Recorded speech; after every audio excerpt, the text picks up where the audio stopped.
They're responsible for the fastest growing area of crime. They targeted half the British population last year. They really came after me. I lost in the region of about £80,000. We're in. But they are very hard to catch. There's no one at home, no one home. The scam artist knows that there's a sucker born every day. He's just got to find him. Meet the foreign scam artists who are hitting Britain. €50, £50. I don't have any cash on me. No money, mister. It's scam after scam after scam. From the street scammers of Eastern Europe to the West African scammers targeting us online. How do I get this money to you? Bank transfer. Brilliant. We follow the police as they tackle a crime wave. The scammers have got bottle, but I joined this job to catch the baddies. Do you have the checks? And for the first time, we meet the secret citizen army that's fighting back. She's got a fake check. They'll prey on anybody. You're a thief. And that's where we come in. No way! What are you coming here for? Well, you coming for the view, have you? The lad's in the cab. Lad's in the cab.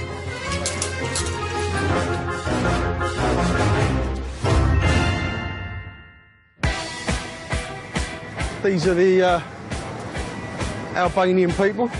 How you doing? In 10 minutes I'm going to have loads of policemen here. So today you're going to get a warning, get you guys off the bridge. Yeah? Move them along. London, summer 2013. Amongst the tourists are the foreign gangs of scam artists.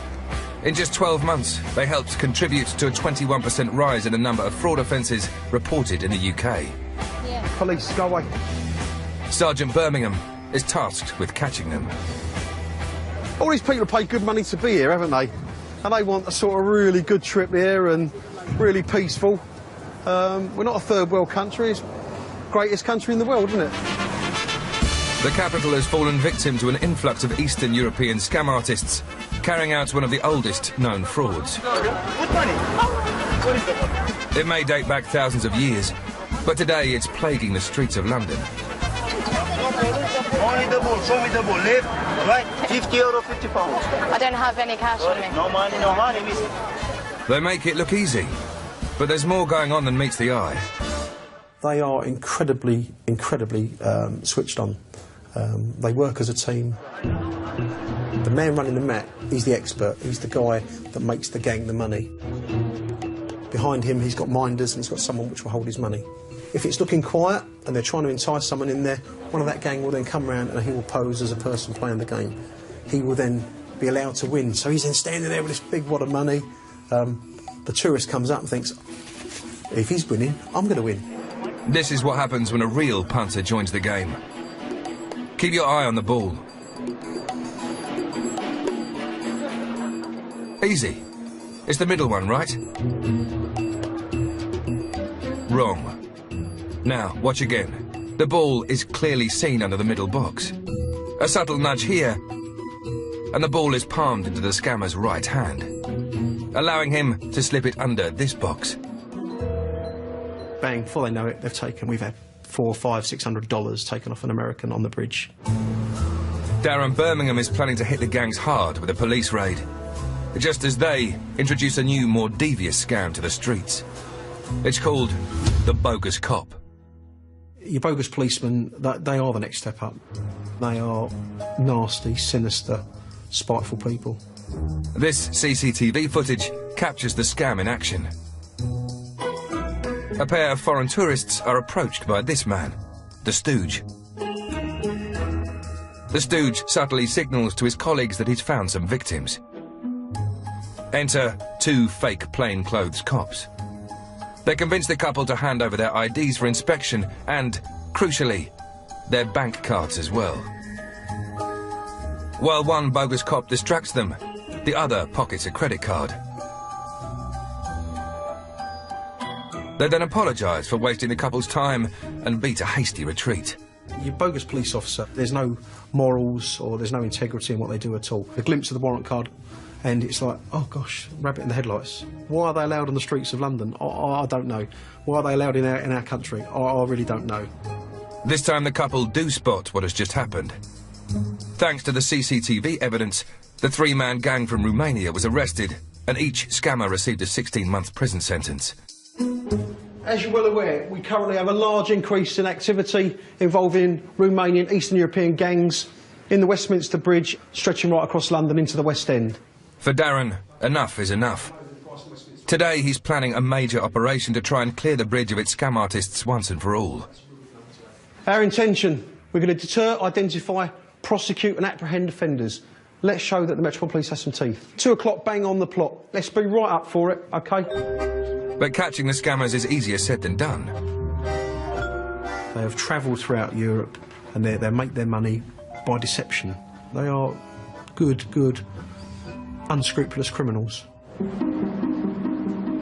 The international scammer gangs move with the times. And they have a new weapon of choice.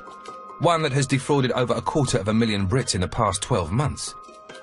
The email scam, basically, you're hitting a vast amount of numbers of people very quickly.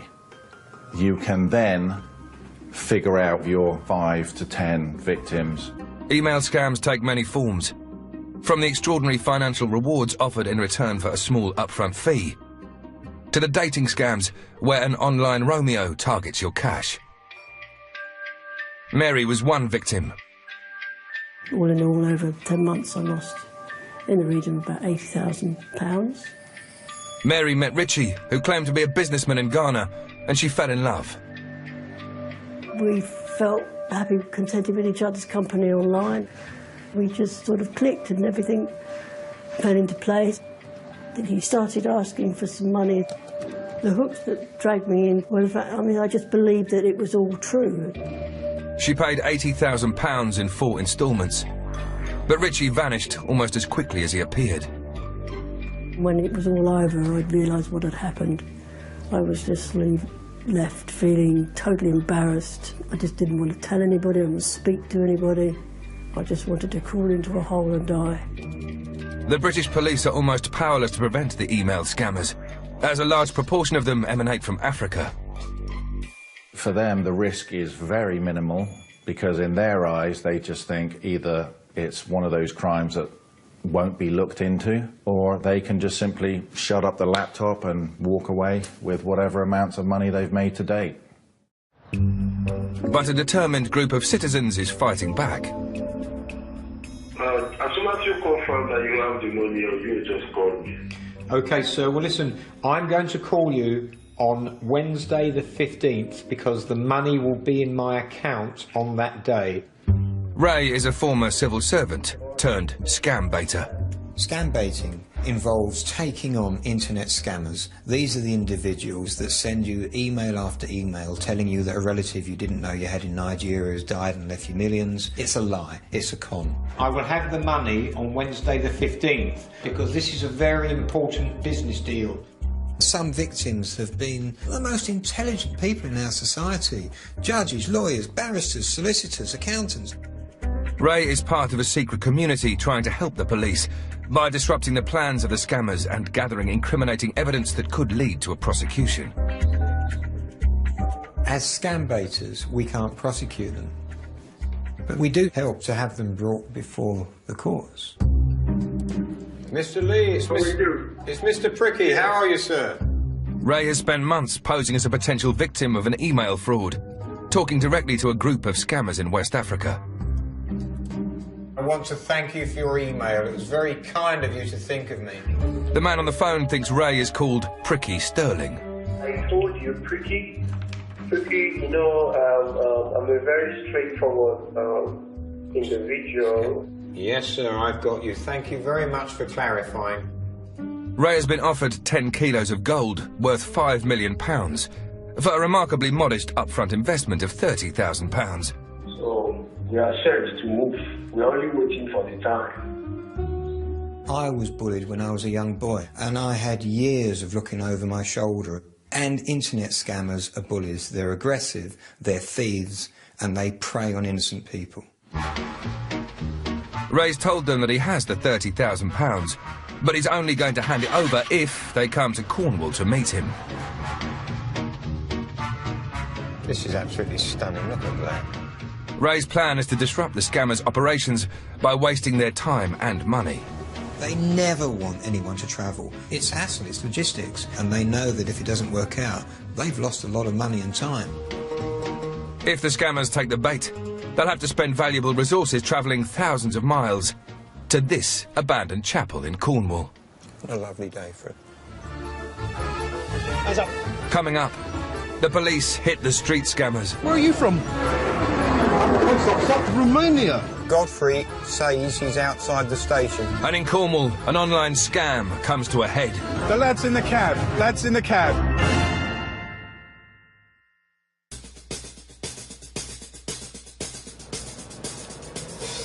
Summer 2013, and Britain is facing a crime wave of fraud. In London, beneath a tourist's gaze, the police have launched a major strike against a gang of street scammers. Matthew, you all right? On the south side of Westminster Bridge, Sergeant Darren Birmingham is leading a rapid stop search operation. Hands up. Stop search it's a great tool. You're telling them, you know, we're here every day because people like you, because we know you and you're always here, you're here to commit a crime and you're scamming people and you're making life difficult for people, and that's not acceptable. Well, you usually speak English. Little. Please speak English because it saves time. My name's Sergeant Birmingham. This man is known to the police for a number of previous gambling offences. Unfortunately, we get crime. Involves a lot of Eastern Europeans involved in theft offences. For that reason, you've been seen loitering around here for some time. I'm going to search you. Do you understand? No, I understand. OK. Well, I'm going to search you. Hands away. You understood that? Thank you very much. On the west side of the bridge, plainclothes officers have spotted a game in progress and prepared to strike.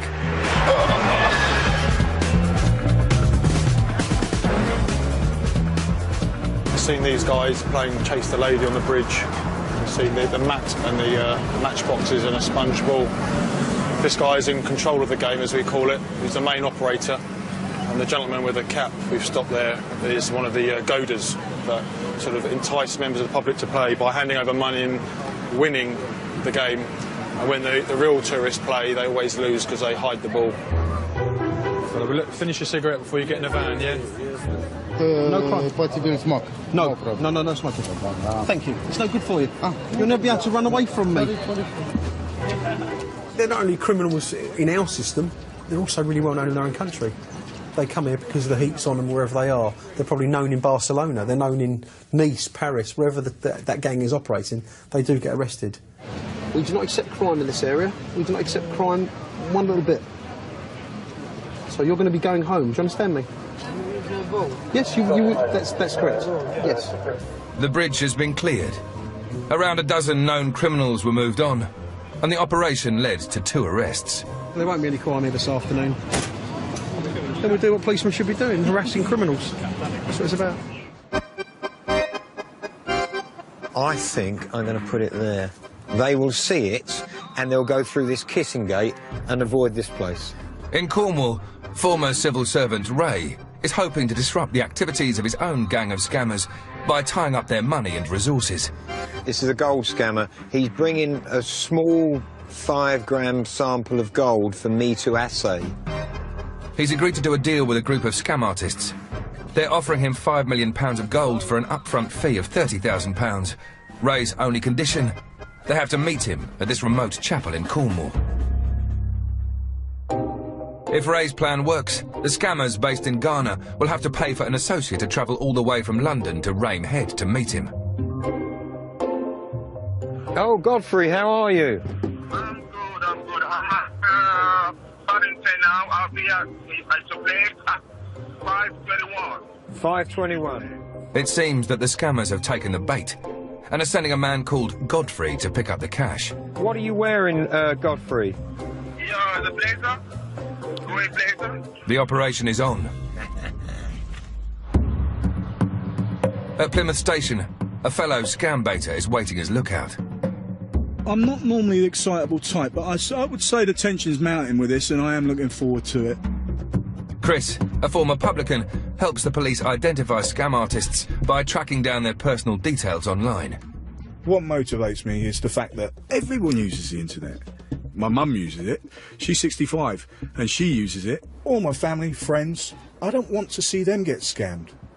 We're now past the time that the train is due in, so he's around somewhere. And here is Godfrey, the scam artist's representative. The lad has landed. The lad has landed. Yes, who's speaking, please? Hello, who is it? Hold on. The lad's in the cab. Lad's in the cab. Right in front of us is Rame Head. Out there on the headland, you can see a little dot. That is the chapel. That is where we are going. Rame Head's a bastard to get to. There's no other way to say it. It is a bastard to get to. Godfrey steps out at Rame Head car park. He's ready to offer $5 million in gold for an upfront cash payment of £30,000. When he gets out of the taxi, I'm immediately calculating how much he's spent so far, and I can add that to his rail fare. So I'm totting up the money. Ray is pretending to be a local rambler to encourage Godfrey to walk up to the chapel. Yeah, there's a sign on the gate there. That's the chapel. I'm going up there myself now. I'll take it. That's the chapel, yeah. Yeah, beautiful view. Fantastic. Godfrey's getting nervous. He's a long way from home and there's no sign of his contact, Pricky Sterling, or his money. Come on.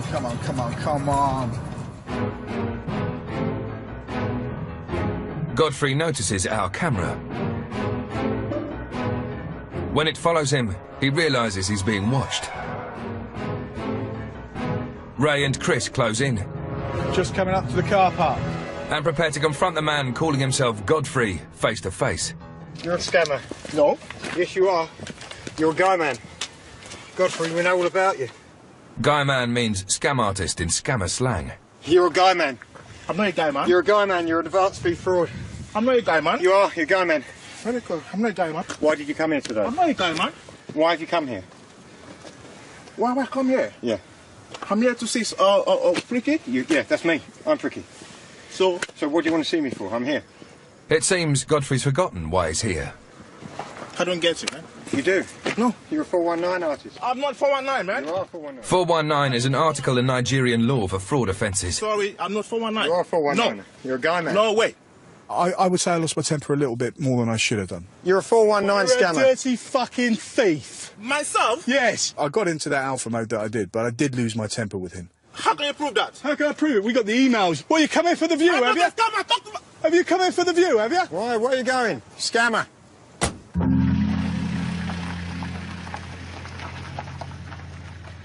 It's all right, mate. You can let me go. Let me go. Godfrey never admitted he was a scam artist.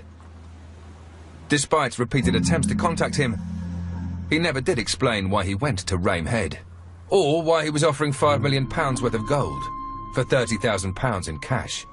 I'm a bit disappointed at myself, to tell the truth. I've lost my temper a bit, and you know I shouldn't have done. I mean, we have to stay within the law. We have to be the good guys. There's no point in doing it if we're going to be the bad guys. I am a bit disappointed with myself, but then it's done. What's done's done. From fake emails to bogus uniforms, the scam artist will use every possible tool to get at your cash. In North London, a police unit are trying to crack down on a fraud that involves a simple telephone call. So successful, it's one of Britain's fastest growing scams. Did you get some milk? This is what really goes on in the CID office. Have you got the milk? Let's have a cup of tea. Don't say that's what I want. There's a saying in the police, if offered a cup of tea or a chance to have a pee, always take it, because you never know when you're going to have another one. DS Shaw and a colleague are on the hunt for gangs operating a new type of phone scam that has cost Britons £2.5 million in just 2 years. Yeah, this is the one where he's got fingerprints on 2 victims, a piece of paper found from 2 victims, one in... It's called courier fraud, and the conmen who use it caught out more than 3,000 victims since 2011. It's true to say that many conmen are quite charismatic, and that's the tool that they use. However, with courier fraud, I think it's quite a bit different. The victims that they're targeting, they're deliberately doing it, are vulnerable. In his 90s. Oh, when you're picking on some of the most vulnerable people in the community, and people who've actually worked to get the money that they've got, and they're having that money taken off them by people who've never worked and whose families have never worked, that really is a bit low. It does make you angry. This is how the fraud works. One phone call and a courteous voice is all you need for this sneaky little scam. The scammer calls his victim, telling them he's from the bank and there is a problem with their card. He asks the victim to urgently call the fraud line number on the back. And here's the sneaky bit. The victim hangs up the phone. He then calls back to the bank, but the scammer has never even hung up his end of the line. The fraudster, pretending to be from the bank, now asks the victim to confirm their card number and PIN. Now the scammer just needs the credit card itself. The victim is told that a courier will come and collect his compromised card and that a replacement card will be sent to him. But the credit card is actually delivered to the scammer. Andy Welsh was just one victim. They made me call the number on the back of my bank card, and it didn't get through to the bank. From then on in, I was in a world of trouble. That then led on down the road to giving over much more information and, crucially, all my money. Once the fraudsters had Andy's card and PIN, they emptied his account of £5,500. It's like somebody who would stab you and smile at you at the same time, which I think takes an extra level of kind of malice. In North London, Detective Sergeant Shaw has a courier fraud scammer in his sights. The police. He's hoping to surprise a member of a gang who have made thousands of pounds out of their victims in the past year. Here, two courier fraudsters are on a spending spree in a department store using a victim's credit card. They bought as many designer clothes as they can carry. The receipt is a full 5 feet long, and in total they've spent £7,000. Many of these nominals fall into the category of gold chains and no brains. They've got loads of bling. They've made loads and loads of money. I mean, pots of money. How do you do, Mrs. Ruth? We've come for Osama now. Your husband, when I was here last time, promised me faithfully he'd get him to give himself up. I know. It's not the first time DS Shaw's paid a visit to this address. Now, I keep coming here and I keep getting told that he's not here. So where is he? He is not here because I did told him off before when I was not happy, when I heard everything. Mother said to me, he's a good boy, he doesn't steal from me. Well, my argument to that is, well, the Crays were good to their mum as well, weren't they? When did you last see him? Before the day you came. You haven't seen him since we last came? No, I haven't seen. Believe me, I have no reason to say. And Sama's definitely not here? No. Are we okay to go and have a look for him? No, he's not there. No points of going. I'm telling you. No point. No. But you'll pardon me if I don't take your word for it. Can we go and have a look? Thank you. Morning, sir. How are you? Looking for your son as per usual. Well, somebody's not here. He's not here. You did promise us that you were going to bring him to us. Yeah, but he's not back yet, sir. So we're just going to check the wardrobes, yeah? Yeah. Definitely not in here. No. Not going to jump out at me and say boo. When he will come, he will go first thing to you. Believe me. But I have heard that before. I don't like making it difficult for you. You don't need but to I have come. to. You don't I need do to come. need to come. I will send him. So you say, but you haven't done it. That's why I need to keep coming. I do think that's possible. Used him. I'm telling you, All right. He's a victim. Some children, yeah. Okay. Children used him. Thank you very much. She's a mother, isn't she? And she's going to look after her son. But I think I know when I'm being lied to, and I don't believe that she hasn't been in touch with her son for 6 weeks. Just don't believe that. And I'm hoping that she will get the message to him, because we're not going to stop. Osama's mum never did hand in her boy, but he was eventually arrested a month later and received an 18-month prison sentence for fraud. Coming up, a new scam hits the capital's ticket machines. The scams that people are doing on the ticket machines are the top end of the scamming hierarchy. And Ray and Chris plan their most audacious operation yet. Trafalgar Square was a real challenge. What do you mean, no? She's got a fake cheque.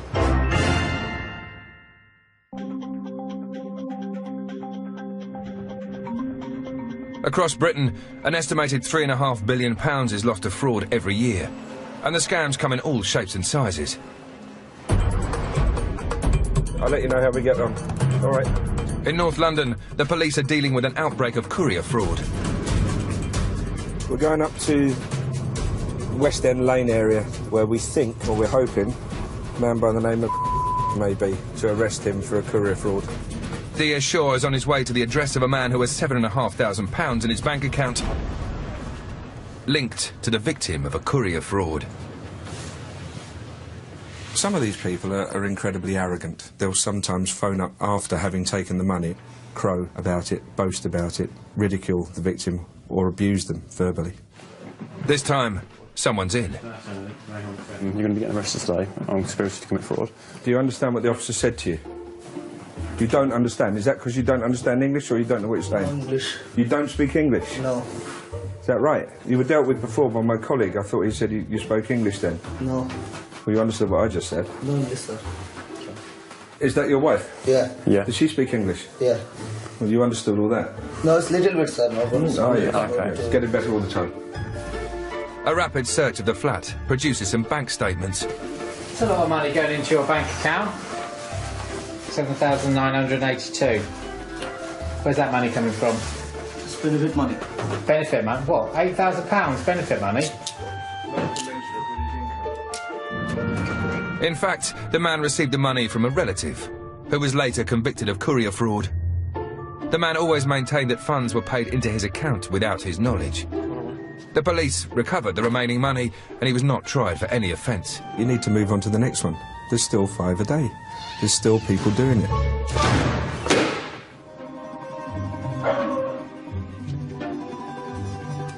Scam baiters like Chris can't arrest the fraudsters, but they can frustrate them by wasting their time and money. There are many methods to hook scammers in. The most popular one is to act like a genuine victim. If he thinks you're going to pay, he will keep talking to you, and he will eventually you can get him to jump through hoops. These pictures posted on the scam baiter website 419EATER show the lengths scam artists have been persuaded to go on the promise of a deal, which may make them think twice about targeting victims in the future. A blonde wig, and also, you know, he's half naked. What did you say to him in that email to get him to do that? Here is the entire cast of The Wizard of Oz. At least Dorothy's given it a good go. This fraud gang agreed to recreate an entire dance routine by the village people. It's fun to stay out the YMCA. It's fun to stay out the YMCA. That's how desperate a lad is to get hold of your money, you know? At the end of the day, he'll do anything to steal off you. Chris is now determined to take scam baiting to a new level. Hello, LJ. He's planning to set a trap for a scam artist in the heart of London and gather incriminating evidence to pass on to the police. To pull it off, he's recruited a fellow scam baiter. You're going to be very, very lucky and you're going to play my wife. Joy. Yes. Meet Jill. I do an awful lot of baiting. I've wound up an awful lot of lads. Getting a death threat is a bit of a trophy, but I wouldn't want to combine getting a death threat with somebody knowing exactly who I was and where to find me.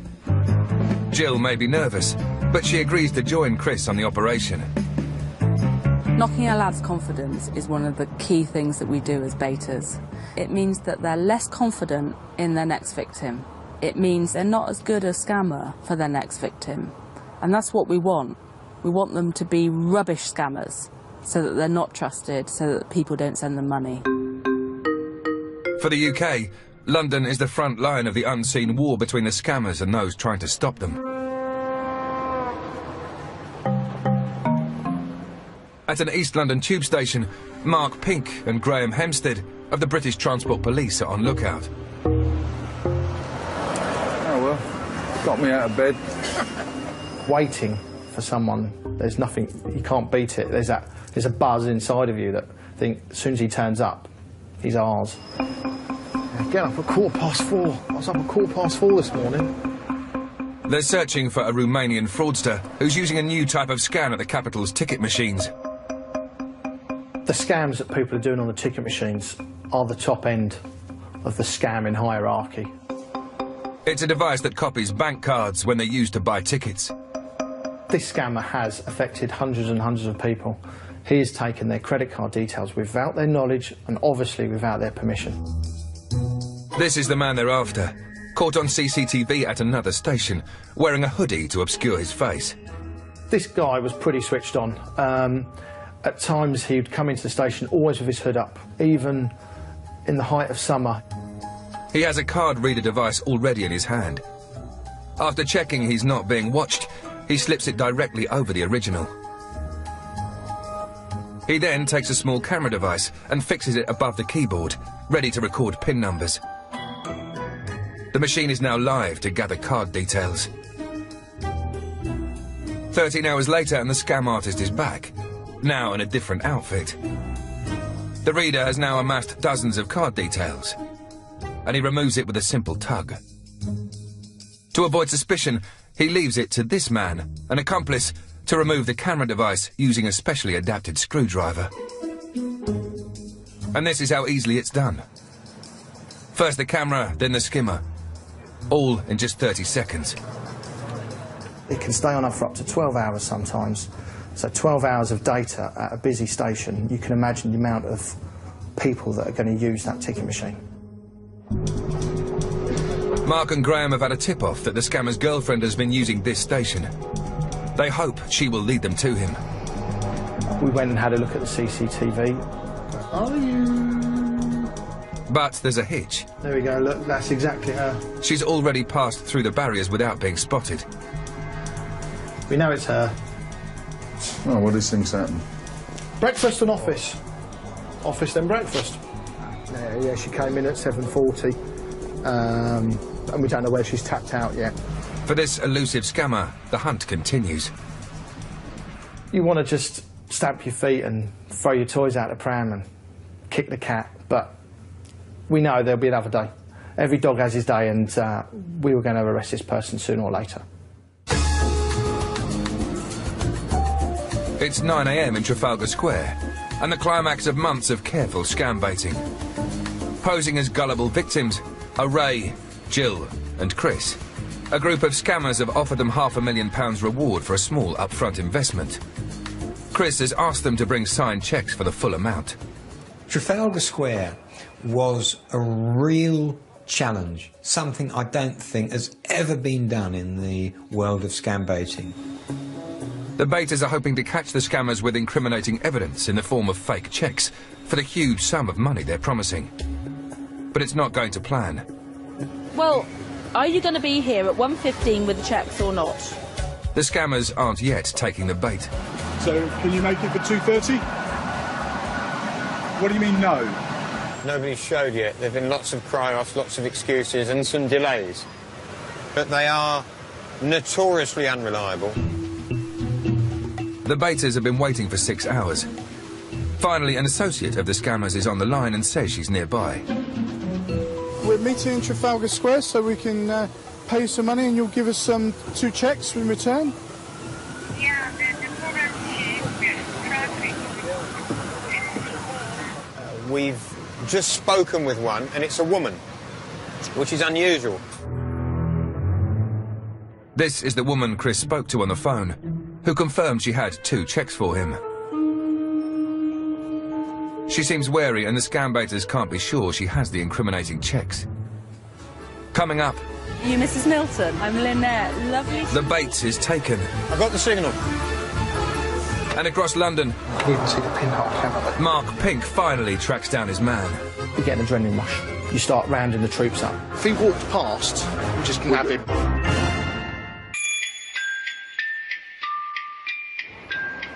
British consumers lose more money to online fraud than those of any other country. But one group of citizens is fighting back. In London, 3 scam baiters have persuaded a scammer gang to send an associate to meet them in the hope of gaining incriminating evidence. OK, just ring me when you get to Trafalgar Square and we'll hook up, OK? And here she is. Are you Mrs. Milton? I'm Lynette. Lovely to meet you. How was your trip? Fine. Yeah? Good. Where did you come from? Very far. Ah, right, okay. Mrs. Milton is here on behalf of a Nigerian barrister who's offered Chris, online and on the phone, £500,000 in return for an initial cash payment of just £13,000. Thank you for coming. Excellent.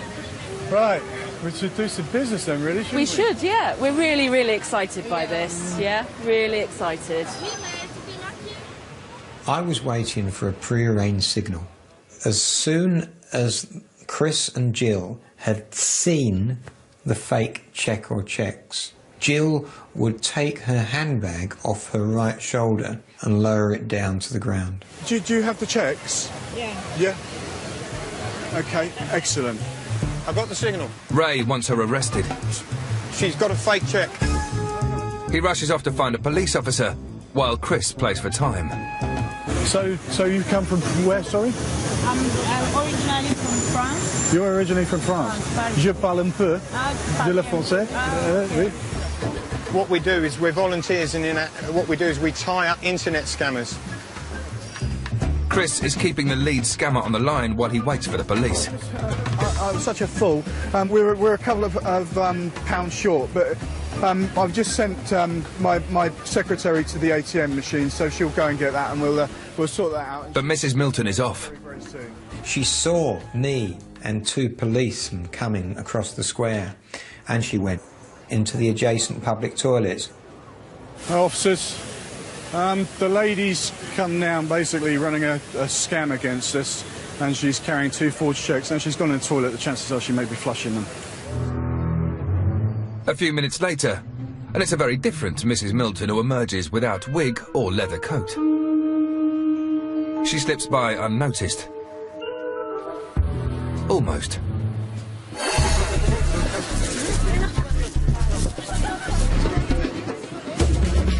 Our producer is the first to catch up with her. We heard the conversation of you on the phone to Chris, saying that you were coming to bring some checks in exchange for some money as part of the scam. Do you not know about it? No. We managed to get the police involved. They're not convinced they can do anything. Is she guilty? She's got a wig in her bag. She's here on an alias. She's carrying 2 checks for £250,000 each. Is she guilty? Was Lee Harvey Oswald guilty? A lot of people will say no, but he definitely bloody was. Chris may be convinced, but the £250,000 checks aren't there. The woman who calls herself Janice Milton is let go without being charged. We received a call with a friend today, which he asked me to come down here, just to meet somebody and ask the person that if he has money with him. And if the person say yes, so I'm going to give him a call, he will come down. Before she leaves, Mrs. Milton has one last piece of advice. Be careful of scam, be careful.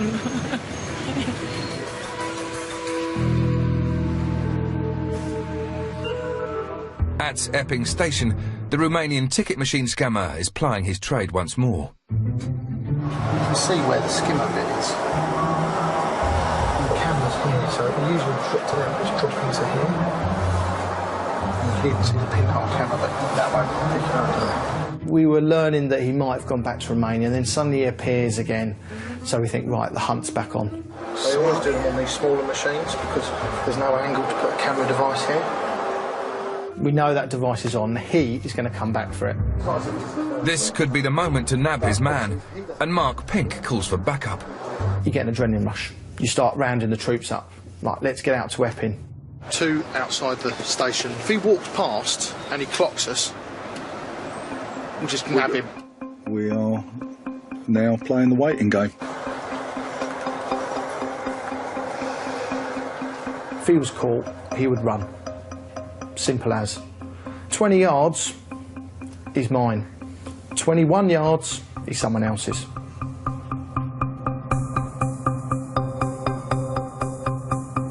I'm guessing that there's going to be already quite a lot of compromised bank account numbers on that device. Today's news, tomorrow's fish and chicken.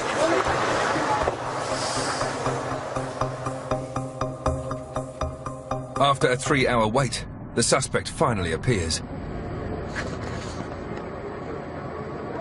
That moment when he arrived and walked past me, and then he turned and looked at the front of the bus stop, and I thought, that's him.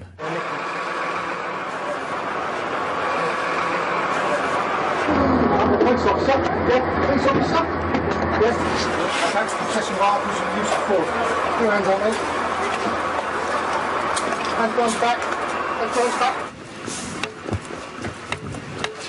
You don't have to say anything, but it may harm your defence if you do not mention something which later on in court, anything you do so may be given evidence. Do you understand me? Do you understand me? Good man. You just pull that green bit off, give it a yank. The card reader is removed, with the police having ensured no details ever got into the hands of the scammer. put the card in there, and this bit here will skim the device here, and it will take all the card details off. Simple as that, really. Simple little bit of kit. Job's a good one, isn't it? And a very good. All these months of tireless work, looking through CCTV, gaining evidence, going to places to wait for him, you can't beat it. When you're looking at him in the face, he's a goner. That's it. Good lad. If you get into the car, stay this side, all right? It's a good result for the British Transport Police, and across the country other scammers are being caught. From the street operators to those working online. We've got a search warrant to search for stolen property and articles in connection with credit card fraud, OK? The ones who are brash are having pause for thought now, because we're seeing some big sentences dished out. But with many of the gangs working from beyond the clutches of British justice, where they can devise ever more devious frauds, we all remain vulnerable to that unsolicited offer. This is how they pay their bills. This is how they feed themselves. There's no morals or there's no integrity in what they do at all. They're going for the weak. What's next for me as a scam baiter? I'm going to continue what I've been doing for the past couple of years, and that's getting scammers to travel up to St Michael's Chapel.